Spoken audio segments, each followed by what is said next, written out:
General Sarah is the proponent of the marijuana bill. I vote no. We run together. Right. Because it wasn't personal. She understands my mindset, and I understand her mindset. So it's not personal. And if we're going to grow... Because, like you say, the bigger companies that been doing this here, they have a lot of backing, they have a lot of money. They're doing it in different states, different places in the world. They know all the red tape behind of it. They know who hands to shake. They know what it is that needs to happen. They done ready and waiting in line to come in here. You know, a little small. They're here. They done here already. They are here. Okay. So what some of the regulations is you gotta be a resident for a certain amount. So they don't establish. They done been here for 10 years. Residency here, waiting for this thing. So now when them people come in and it's like, okay, boom, this thing legal now. Oh, I gotta check this box, and this box. Okay, I check them all. Let me open up my $1 million dispensary. The man on the street with a couple dime bag now. What he gonna do? And then guess what? You take food out of that man's mouth. What he gonna do? That's my issue. That's really my issue. So the fact that it hasn't come online yet, I was happy. Yeah. I hope the red tape lasts forever. Yeah. You know, because we just need to be ready. Yeah. When it becomes legal, as to how you're going to be able to deal with that population. Definitely. Because a large part of the population, they're really not criminals. They're just people that trying to make a dollar hustling. Yeah. You know, so you can't criminalize them. Yeah. But you might be forcing them now. Yeah. In a different light. Different light, yeah. And when you're doing something, right, you got to think of all of the impact. You can't just think about the money. This was about like the taxation and being able to tax it and get it. And a big part of it was being able to create a haven for tourists coming to St. Thomas to be able to have legal cannabis. But I'm just overall looking as to being able to have the controls and what is going to happen to that local population right now that's involved.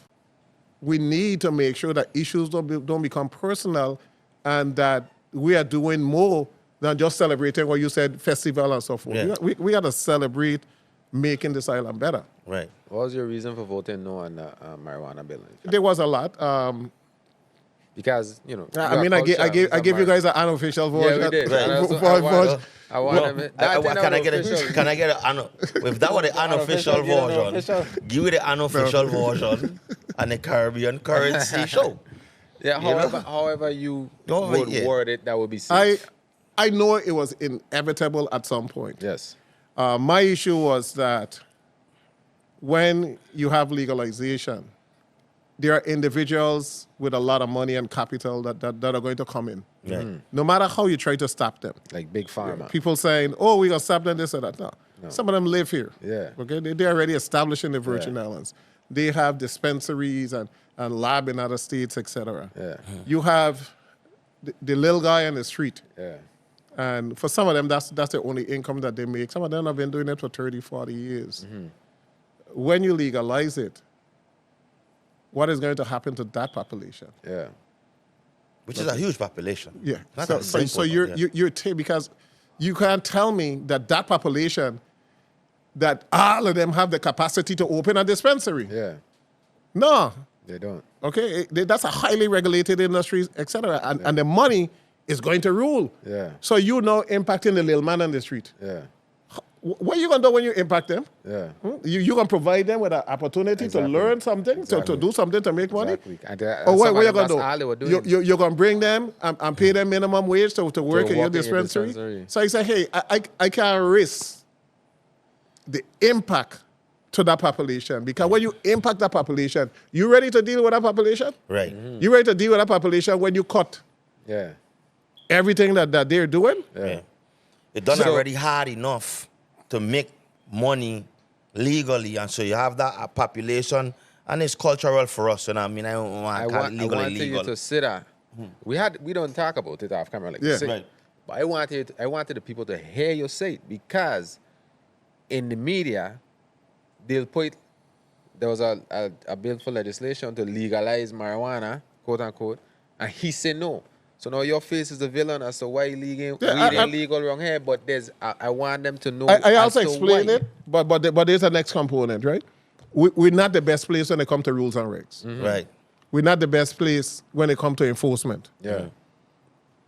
Whether it is legal or not, I don't want to say what children smoking. Yeah. Right. And I have seen a number of students who came to school in 9th grade looking like a student and left 12th grade looking like a zombie. Right. Yeah. And I'm driving past them on a regular basis. Right now, I know 3 young ladies that's on the street. Yeah. And some of them are a result of whether it's a bad weed, a bad joint, etc. Yeah. But we have to be able to enforce. And in America, you go into a dispensary, they're checking ID, they're checking all type of stuff. They're making sure that it's not being dispensed to individuals under 18. And if you want to smoke, you're over 21, I could care less. Smoke. Yeah. You're good. But don't get a 14-year-old. Don't give your little 13-year-old or 10-year-old daughter that you say. Because then it begin to affect their brain cells, etc. So development. Yeah. we need to make sure that we have a structured environment. And I have not seen our ability to structure the environment in such a way that it's not going to become an impact to our children. Yeah. And that bigger one, that impact on those guys that are on the street right now. What's the plan? Just need a big bag, I'ma get it so fast, I'm so fast. And when I get that money